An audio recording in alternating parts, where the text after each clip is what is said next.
Welcome everyone. My name is Chums Truby. If you have not met me and I did not meet you in the front area, I do want to welcome everyone to Clubby St. Paul. There's quite a few first timers, I believe. So we're here every third Wednesday.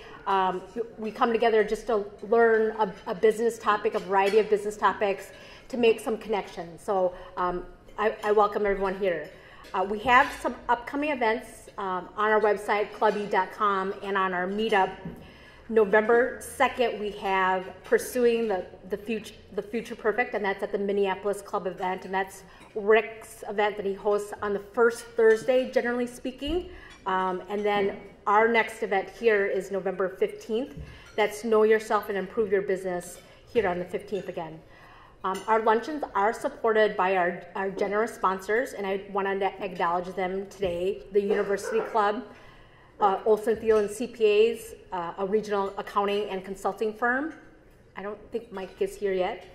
Schwegman, Lundberg, and Worcester, IP attorneys for tech companies. The Irish Titan, a digital e-commerce agency. Sunbelt Business Brokers of Minnesota, helping you buy or sell your business. And my organization, ID Shield, providing identity theft protection for consumers and their employees. And I'd like to introduce our speaker today. Our speaker is an expert in marketing and branding and customer experience. He has helped grow sustainable sales for hundreds of clients across all sizes and sectors, including Navigate Forward, Pizza Luce, the Science Museum, and Microsoft. He has won numerous awards for marketing and entrepreneurship and has co-authored The Physics of Brand, a top new release on Amazon. Please give a warm welcome to Dan Wallace.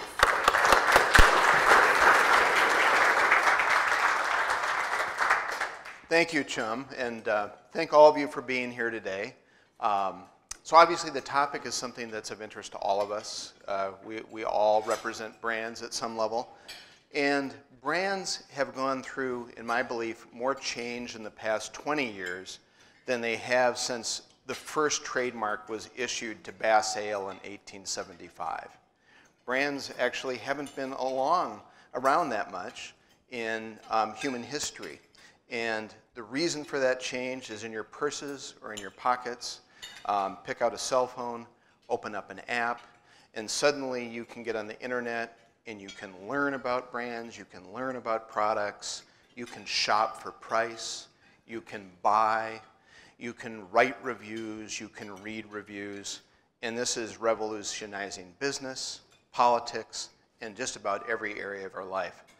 So because of this, because we're in this new transparent world, the experience that people have with your company, with your people, with your brand is way more important than it's been in the past, because people can talk, and now they have the internet as a place that they can talk.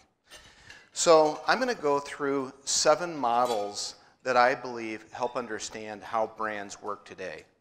It's a deep topic. We have some experts here that I hope will enter into conversation. And I want to start with a very, very simple model that helps people conceptualize brands, and that is brands are the gift of what you do and the gift wrap of how you communicate it. So here's a gift, and here's a gift wrap. So the gift is what lasts. The gift is what stays on the shelf. The gift is what provides value. The gift wrap helps position the gift. It helps get you to the gift. One of the things that's really challenging with marketing is so frequently we're marketing things to people that we don't really understand. Now, when I was a kid, I remember looking at these and finding that these were vaguely kind of creepy. They had these giant, oversized eyes. You know, there were some strange aspects to these. But now, as an adult, what I've learned is they weren't for me. They were for moms and grandmothers in smaller markets who tended to have religious focus. And so one of the big challenges with marketing and brands in general is we need to get outside of ourselves. We need to be able to have some empathy for who it is that is buying this product, and some creativity and imagination. So with this overall concept of gift and gift wrap, as a speaker, of course, you want to have a 2x2 matrix. You've probably seen these before. So I have one that compares how gifts and gift wrap can fit together. You'll look there on the top that if you have a great gift, you're going to grow no matter what. Things are going to go well. If you have great gift wrap, that will lead to faster success. You'll also notice in the bottom that if you have a bad gift, nothing will save you in the end. Eventually, there are going to be really big problems. It's going to be either fast or slow failure. And this is one of the things that I believe and that there's evidence for, is that the product or service, the experience you have, is fundamentally, without a doubt, the most important thing in a product. So let's look at a few gifts and gift wraps that fit into these boxes. So I love nectarines and soft fruit, but what's with these stickers? Anybody ever kind of wonder what these are about? Yeah. So they have little bars on them. They never check them in. So some of them seems like feeble attempts at creating a brand. They ruin your fruit. And what are you eating? I mean, what is the stickum on these things? So this is an example of something that's a great gift with really bad wrap, and something that is going to slow the growth of these brands. There's better ways to do that. Halo, the bagged oranges, have you seen those before? They're doing a great job with it, but obviously they're trying to do something. We're not exactly sure. Here's a bad gift in great wrap. Anybody remember this? This is a product that actually succeeded with a bad gift. I mean, it's a rock. In today's dollar, it'd be a $10 rock. But it had hilarious packaging. It was really fun. And the best thing about them is they knew when to get out. They did it for one season. They got out. They made their money. And then the product failed, as bad gifts will fail. But this is an interesting example. This is a great gift and great wrap. Tiffany, elegant rings, elegant jewelry. Has anybody been to a Tiffany store? And anybody have anything to say about the experience there? Tiffany stores? It's awesome. Yeah. Would you like some tea? Would you like some cookies? Who are you? They don't try and sell you. Beautiful gift wrap, this iconic blue, and they literally wrap things well. So this is a bad gift and bad wrap. I don't know if anybody has come across this thing, but I actually bought one. So we searched on Amazon to find one of the lowest rated products there is, and this is it. It's the microfiber mop ball Makoro. They call it a mini robot. And what it is it's a competitor, I guess, to the Roomba. Let me show you how it works here. So it's sold from Japan. It takes 6 weeks to get here. It's a $60 product, although I got it before it went up to $60. I don't understand the pricing at all. Maybe people like bad gifts. You turn this button on here, and behold, the future of vacuuming. That's how it works, right there. Now they promised that they would have a little thing that they could scrape all the dust out. They didn't give that. They didn't give any instructions. It's just such an epic fail that it's just amazing. So those things, are out there. So let's look at what makes brands excellent and what makes customer experience excellent. We're lucky to live in the Twin Cities. We wrote this book, Physics of Brand, which is really built on the shoulders of two other local authors, Joe Pine, who wrote The Experience Economy, and Lou Carbone, who wrote Clued In. We're going to take a quick look at Joe's model from his book of how products have changed through the years. And this is really an economic model. So 10,000 years ago, with agriculture, we created commodities. And about 7,000 years later, we created money, which allowed us to trade. And so commodities don't need much branding in general. And I don't know if there are any commodity companies in here, but it's pretty cut and dried. Then we started making products, and typically when you move from the commodity ingredients to the product, there's at least a doubling of price in that. And then to services where the price doubled again, and then to experience where the price at least doubles, and then things can go stratospheric with personal transformation. Things like college, for example, getting a degree, or getting counseling, or getting any kind of service. So let's look at some real simple examples of how this works. So here's commodities, 10,000 years ago, wheat in jars. You'd go down to the local market and you'd buy from people who might have the last name Wheat. People were the first brands, Butcher, Baker, Candler. All these were names of people who dealt in this commodity and trade market early on. In Twin Cities, in addition to customer experience, Twin Cities was a big innovator in packaged foods and in food. It used to be that you had to mill your wheat locally because it had to be fresh. And really our economy in many ways is built on flour. The grain exchange and the flour exchange were key parts of the early economy here in the Twin Cities. And this allowed them to sell this product through trains all over the country, and it was shelf stable. So it was a huge invention, and they branded it. They called it gold medal flour. They won a gold at an expo back in 1880.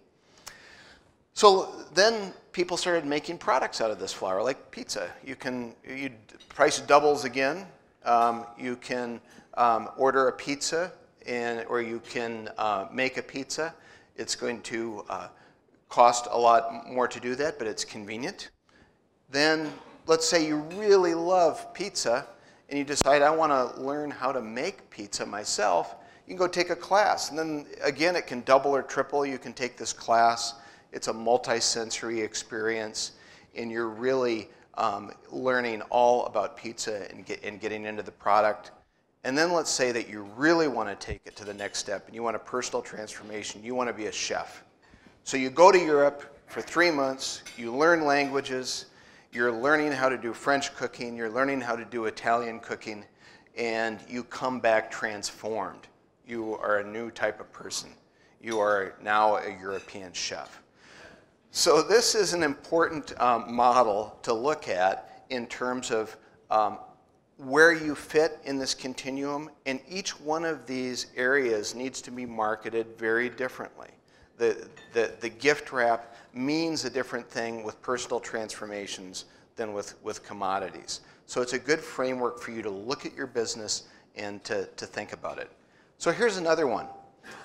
This one is a model that came from Disney many years ago, from Walt Disney. So he would have his Imagineers go and look at designing their experiences at Disney with this model of what are the human interactions, what are the physical interactions, and what is the functional value. And functional value, as you'll see, can mean a lot of different things. Actually, most of the things we buy are wants, not needs. And in a world of great choice like what we have, in essence, needs are wants because we have different choices. But functional value is an important thing to look at, but what people experience are these human and physical interactions. And we're going to take a look at Disney and see how this works. So the functional value at Disney is the joy that you provide to children. So it's very much an emotional benefit that people are getting. Parents love to see their kids suspend disbelief and believe in the magic kingdom. I mean, that really is what they're trying to do. The physical environment at Disney is just amazing. So first of all, how many people have been to Disney World or Disneyland? So yeah, a lot of people have. And if you think back to that, it really does, at times, you look at this view, it feels real, and it's all designed that way. So apparently Walt Disney would walk around the parks and pick up trash and was constantly obsessing about how to manage the details on this. And they do things like the ice cream always has to be exactly the same temperature. They apparently spent an astronomical sum to make sure that the sound system had the same decibels throughout the park no matter where you were. And apparently this was a great technical achievement. Everything was designed so that the views made things look bigger. So they messed around with architectural scale as well.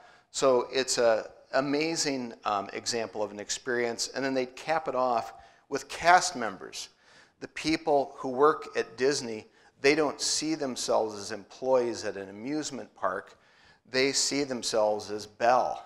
They see themselves as playing roles, which just helps with the suspension of disbelief that they are in the Magic Kingdom for both children and parents. So I'm going to move on briefly then to our book. So this book, the idea for it came when Aaron Keller and I had a beer in 2002. It can take a long time for ideas to come about, and beer can lead to some good ideas. The essential insight was that brands and brand value are the result of interactions with people across time and space. And we partnered with Renee Marino to write the book. Renee is a brand valuation expert. She really helped us understand what this beer insight meant. The book has a lot of really intense stuff, neuroscience, it has big data, all kinds of things in it. But I'm just going to go through briefly the essential insight, which is time and space. And I think probably our biggest contribution is thinking about time. That's not something that people typically think about with brands. But if you look at it, we can make more money, but none of us can make more time. Our time is going to run out, and we all essentially know that. And so whenever you are interacting with somebody, it's important to do one of two things. Either figure out how to save them time, or figure out how to show them a better time. And if you can focus on those two things, that will help improve that brand experience. It's amazing how often so many companies get wrapped up in their own internal processes, and they think, well, I don't want to change it because it's going to create a lot of work, even though it might add a lot of more time to customers. And so give that some thought. Space and the combination of time and space, brands live in our brains and memory, and the only way that things can get into our memory is through interactions in time and space, basically through life, through experiencing life. So think about this, as you look at your brands, are you respecting people's time, and what is that experience you're providing in space? So I'm going to give a little case study here on how this works with Bonnaroo. Does anybody know what Bonnaroo is? All right. That's great. This is actually the most I've ever seen that know about Bonnaroo. So Bonnaroo is a huge music festival in Tennessee. They have 400,000 people that go to this thing. They spend 3 days there. So it's completely multi-sensory. And because of that, you're going to be creating these strong memories. People are voting with their lives to go there. They're going to spend 3 days to go there. So that is, an example of them voting with their time. And when they go there, they have all kinds of fun activities. Music, of course, is the highlight. They get to see their favorite acts. But there's also yoga. There's a sober camp. There's places for kids. Different companies like State Farm have places in Bonnaroo. So this is actually a very contemporary marketing event that also reaches out and involves other brands, which is, in my belief, something that's going to be more and more important as time goes on. So now let's look at some gift wrap concepts here. And the first one is just essentially, how do you construct a story? This model was created by a PhD anthropologist, and I really like it. And it's supported by another cultural anthropologist who basically sees that symbols is what really helped drive human life forward. Once we started creating these common symbols and caves, we could have common ideas. So when you look at a brand, the symbols you put out there are these common ideas. And ideally, they're based by some type of values or some type of purpose. Then there's storytelling. When you combine the symbols and the stories and embed them in particular, that really creates something powerful. And then you want to try and entice people to have rituals. The one that we're the most familiar with is enticing people to buy, but there's other rituals that you can embed into their experience. So let's look at a brand that does this really well. I suspect some of you know this one. Very famous brand, the Olympics. It's something that is a very positive connotation because it's all the countries in the world getting together to compete, but to do it without battling each other than on the fields. The symbol itself talks about this connecting, this human connecting. It's an amazing symbol. The stories are great. You know, Lochte and Phelps. You know, you say those names. There's some vivid stories that come from just those two names, and all the human drama with the Olympics. And it's just loaded with all kinds of rituals, from standing up to get the medals, to lighting the fire, which represents Prometheus stealing fire from Zeus. So there's all kinds of interesting aspects to the Olympics. So when you are looking at your brands, think about what are the symbols you're creating, what stories, think about what rituals are there, because there's evidence that helps create stronger memories. And so this is an important part of wrapping brands.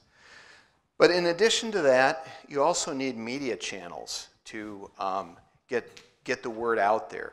And this has changed dramatically in recent years. It used to be that it was all owned media, all earned media, basically public relations, that people were reporting on you, and all paid media, basically advertising that you are paying for.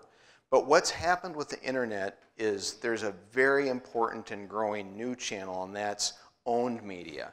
The website that you have, the social media platforms that you have. Email is a very significant one. For anybody who's an entrepreneur, your email list is going to be one of your most significant things to build and manage. So let's look at a brand that really does own media well, because this is the big opportunity these days for brands, is to own media. And that is Red Bull. So Red Bull, their YouTube channel, they've had over 1 billion views of videos on YouTube. So every year they have 500 events, and they film all of this and they create these videos. It's all part of their brand of connecting with extreme sports. They get over 1 million people going to their website, which is really more like a news magazine. They really don't talk about Red Bull on there. They basically are promoting all of these extreme activities that people are doing, and they're doing it also at the local level. They do concerts as well. So here's an ad for a concert in Atlanta. So Red Bull spends very little on advertising because they have such great owned media that they don't need to. And one of the big advantages of this is they get to completely control all of this messaging and all of this material. They also are great at getting earned media. So in 2013, does anybody remember this? Yeah. So Felix Baumgartner, I mean, he jumped out of 100,000 feet, you know, which is just amazing. He broke the sound barrier. I mean, it's just mind-boggling, you know, that someone would do that. This got 1 billion press views, 1 billion, just one event. So this is also, I think, something that is very contemporary in terms of branding, is essentially putting your money where your mouth is, and in this case also putting your life on the line too, to do the things that you want to do. So Red Bull does advertise. They don't have a comprehensive brand advertising strategy. They go after individual groups, a lot of it online, students, moms, you know, they advertise tactically, and it really is the lesser part of what they do.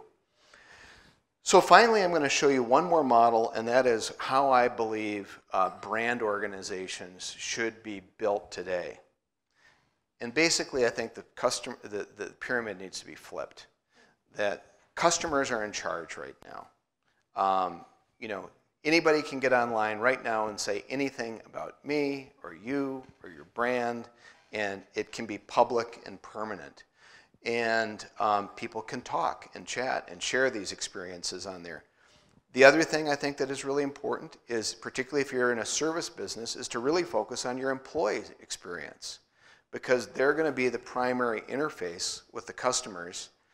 And then supporting those things are marketing. Basically, what are you doing? How are you communicating in the market? In the brand theory, the symbols, the stories, the media, the messages that you have.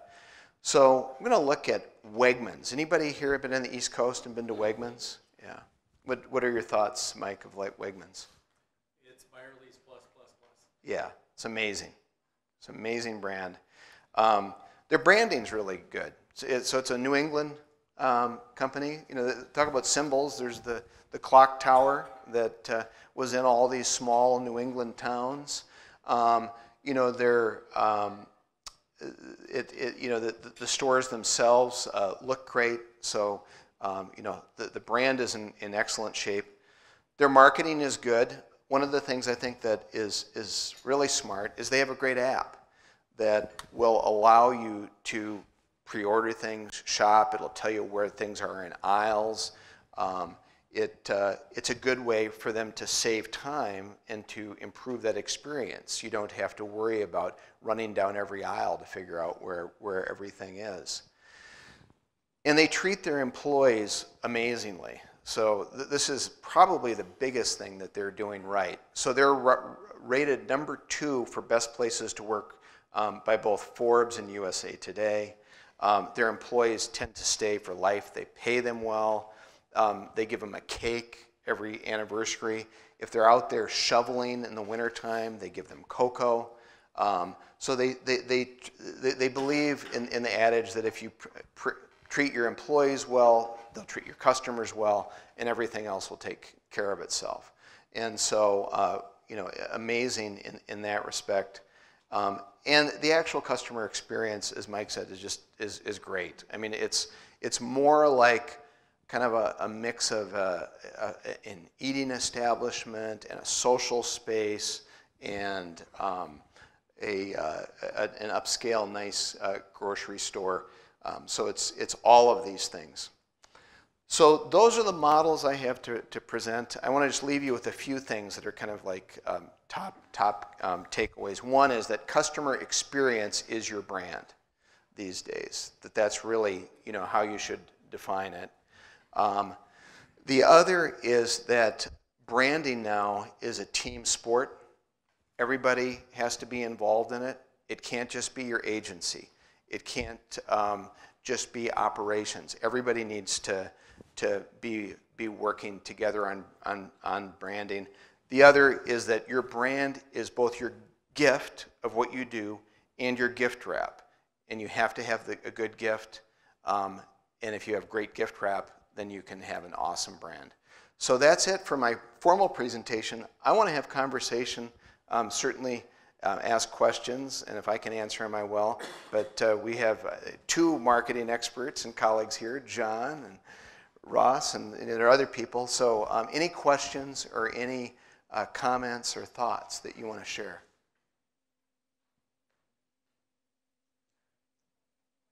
Yes. If you are in a smaller business and you're more focused on an individual brand, these concepts are they very similar, or you know, how different are they from a business or an individual? So you're talking about a personal brand? Mm-hmm. If you know, they apply. There's a Minnesota, for whatever reason, has a lot of brand theorists in it. There's a book called Be Your Own Brand by Carl Speak. And that book has a really great model on individual branding specifically. But you know, it certainly would apply with some of these models too, particularly Joe Pine's model of what you're selling. Is it a commodity? Is it a service? Is it a product? You know, is it an experience? That could influence it. Personal branding is a very interesting, evolving field. I mean, really, branding started with personal brands is railroads and factories that allowed us to have these disembodied legal entities that we know of as brands. So, but great question. Yeah. I've really noticed that Hy-Vee is doing a good job of a shopping experience at an affordable price in the Twin Cities. But I've also noticed that the experience has gone down a little bit since when they first opened the store that I go to. I think that's common when you have such a big operation, but maybe they're not doing as good of a job with their employees, because if they were, the employees would keep the experience at the level it was when I first started going there. So you have to, it's an ongoing thing to treat your customers well, or your employees well. It is. What's interesting, Hy-Vee and Wegmans are two of the rare large food chains that have employee stock option plans, and so they actually operate fairly similarly. Wegmans is more upscale, has been at it longer than Hy-Vee. The other thing I've seen is a lot of companies and products do have this strategy, they'll come in with superior service and superior products, and then they'll dilute it over time. And it could be some of that, but it could also just be an operational hiccup, or you were there in a couple bad days. I go there a lot. But Yeah, okay, yeah. Rick? See, in the world that we're in now with the internet and the way things are changing and so forth, what's a common mistake that you see? Not so much maybe at a big company, big brand, but more kind of middle market or lower middle market, which are most of the folks that are here and that will be watching the video later and so forth. Well, the biggest mistake is people dismiss it. It's without a doubt the fastest growing area of marketing, commerce, and branding. So they don't spend enough time with it. It's a case-by-case situation. It depends. But in general, I do believe it pays to build a social media platform. It's a good idea to get content out there on the internet that people can share and read about you. I think one of the biggest ones is email. I mean, if you don't have a good email strategy, particularly if you're an entrepreneur or a smaller business, that's a huge miss. I know of so many businesses that really email's it. And that was really the first social media. People don't think about that, but email was the first social media, and it still is the most important one. For some businesses, paying attention to SEO is really important. For others, it's not as important. So, but there certainly should be a lot of effort with the internet these days. Yes? How do you think time should be distributed when you own a business? Because what I'm talking about is I have a company and I also have my personal social media profile. And most of the people know me, and when I post about the company, I have more hits in my social media than I will in the social media profiles of the company. So my business partner says that I should spend more time in the profiles of the company so that we can drive more traffic towards the website. Although I do have all the information on my personal social media profiles as well. I don't know if you have seen something like that. How do you think? Since you were talking about marketing is a team,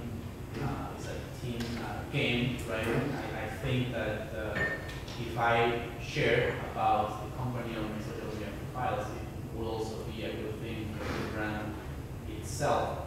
I don't know if I explained myself well, but what do you think should be my focus in that regard? Like continue to social media profiles, or just focus entirely on this social media profiles of the company? So in a small business in particular, and in all businesses in general, the individual personal brands and the company brands relate. In small businesses and entrepreneurial businesses, your personal brand is really important because essentially people are banking on you. So I agree with you. I think that you should pay attention to your business too, but it's you and your partners at this point in time. So I agree with your perspective. I have a comment on that. Actually, for an observation, I have a very good friend who runs a crowd-funded whale research program in Mexico. and it's her personal brand. And I noticed what she does with her social media is she posts everything through her organization, and then she has the strategy of then immediately sharing that into her own profiles, and then also, you know, her close friends, her evangelists, then share that as well. And I noticed that the result of that is that she does get more followers each time to the company page. So that's, you know, that's, yep, exactly. She said she has 2 profiles, is that what you're saying? She's got a personal and professional profile? Yeah, correct. Yeah. Yeah, and then the world's so much more transparent now. I mean, you know, people will go and check. They'll not only check out the company, they'll go look on LinkedIn. They'll check things out, and so, you know, it's all tied together. I'm working with a client right now where we're looking to really expand the LinkedIn connections of the executives. You know, and LinkedIn can be an amazingly effective tool in the right situations.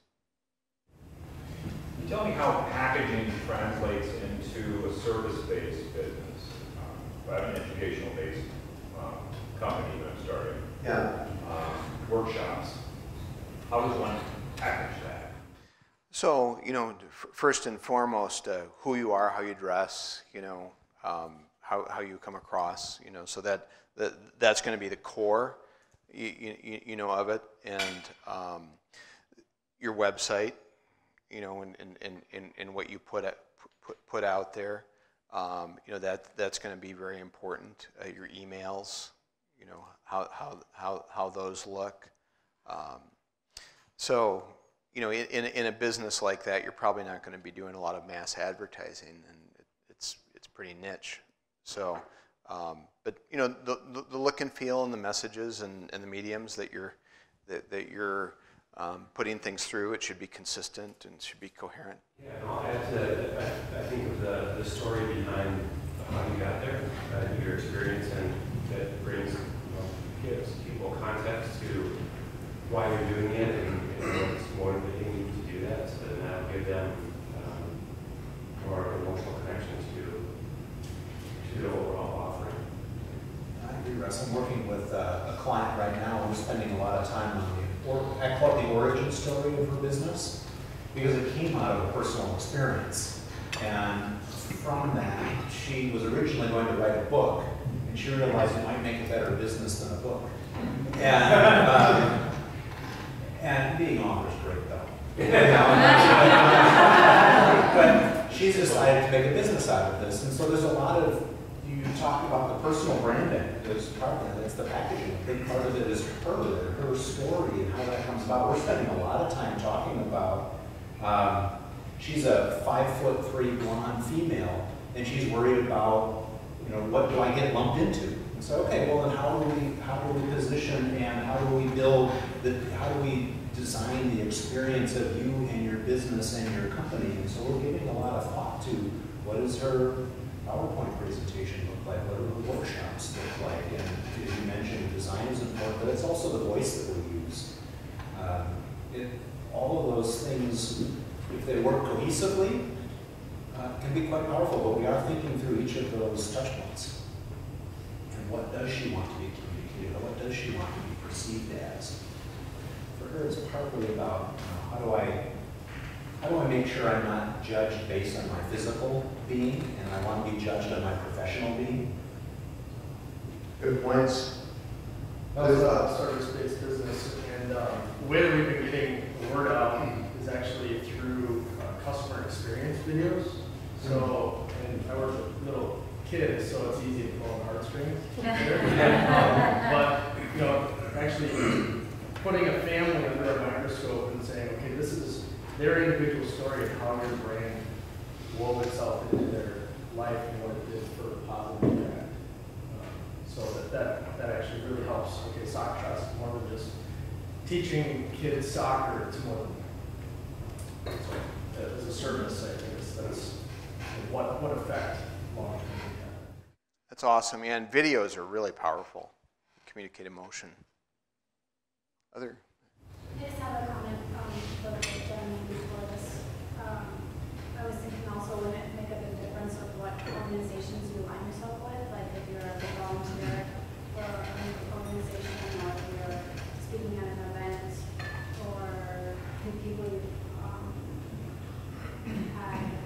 businesses where you have your seminars, you know, is it a U of M or is it a, you know, some fly-by-night place? You know, who are you associating with?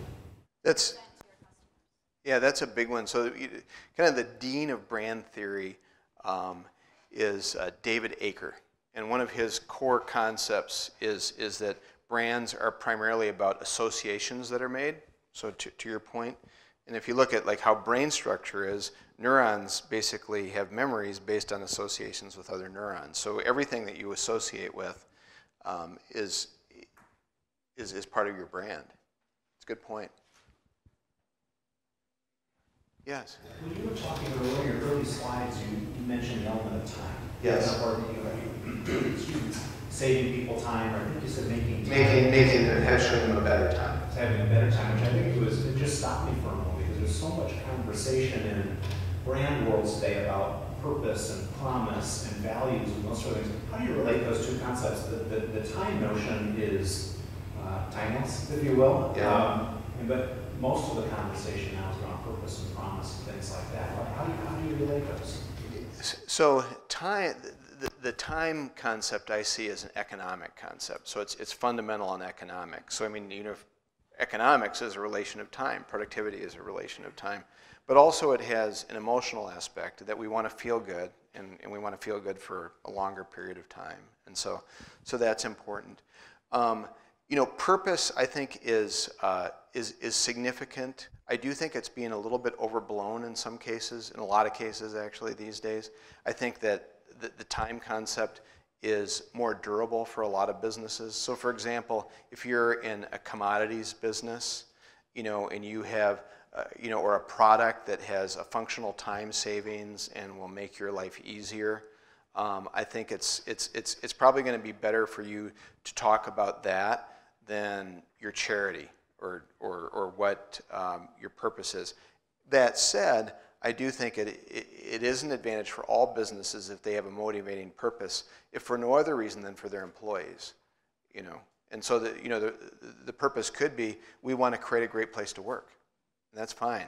That'd be an internal purpose. Yeah, and if you're being stacked up against a competitor, then it may be that purpose portion of your story is what makes you rise above the competitor in the eyes of your customer.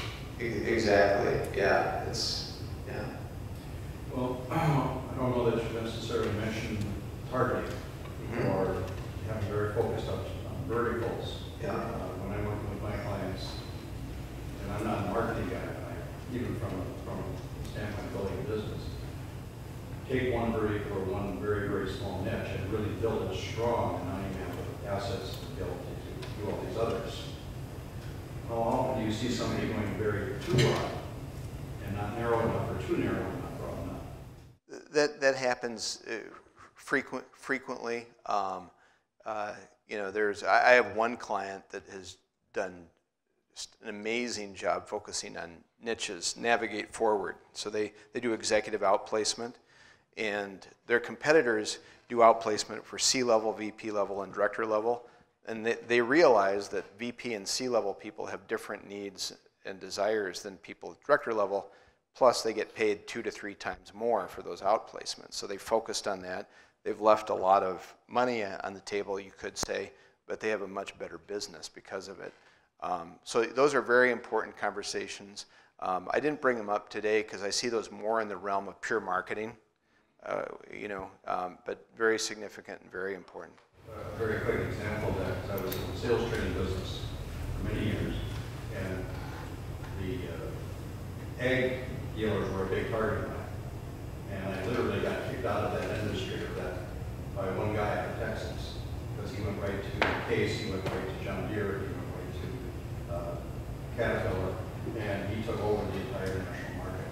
And I go into the local IH dealer, Case dealer, and all of our guys are going through the yeah. So it took him 10 years, but he had the entire market. That's interesting. Any other thoughts?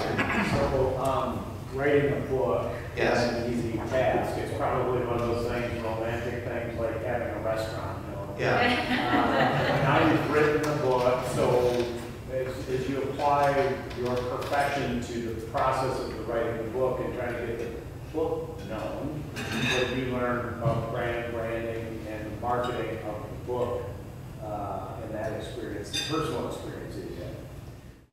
It was really intense. I would say it's one of the most intense things I've ever done. Pick good partners.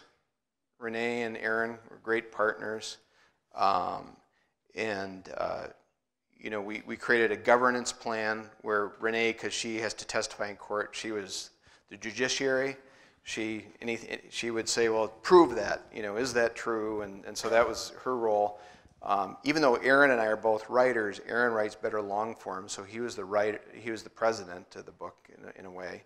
And I was kind of this House and Senate. I would legislate ideas, but I was also the internal editor. And so that structure really helped us. We all felt like our brains were boiled at the end of the process because it was very intense, but we were all in. It was a good team, you know, so that helped. The marketing of the book, we were well set up for that. Aaron and I are both active on social media. We have good email lists, so we were able to pump that. Both of us are speaking, and at this point in time, though, so the book's been out a year, and what's interesting is kind of how I use the book. The book is my calling card, but as you can see, I'm using a very little part of the book here. I used to speak strictly to the book, and our book, we wrote it to the edge of marketing and branding knowledge, so it's a very intense and far-reaching book. You really have to think to read it. I did make the mistake, I think earlier, of being literal to the book, and I was flying over a lot of people's heads, and so this is where I'm at now. Hopefully, it's at a level that more people understand. But it was a great process. You know, I would do it again under the right circumstances. Aaron, Renee, and I are going to go have a beer at the bar where next week, where Aaron and I had this idea in 2002 to see if lightning can strike twice. So we'll see. Well, two might help. Yes, yeah. So, but yeah, that's a good question. That yeah, if you know, we had a good publisher too, and so that helped. Any other? We're out of time? Yeah, we're out okay. of time. Thank you.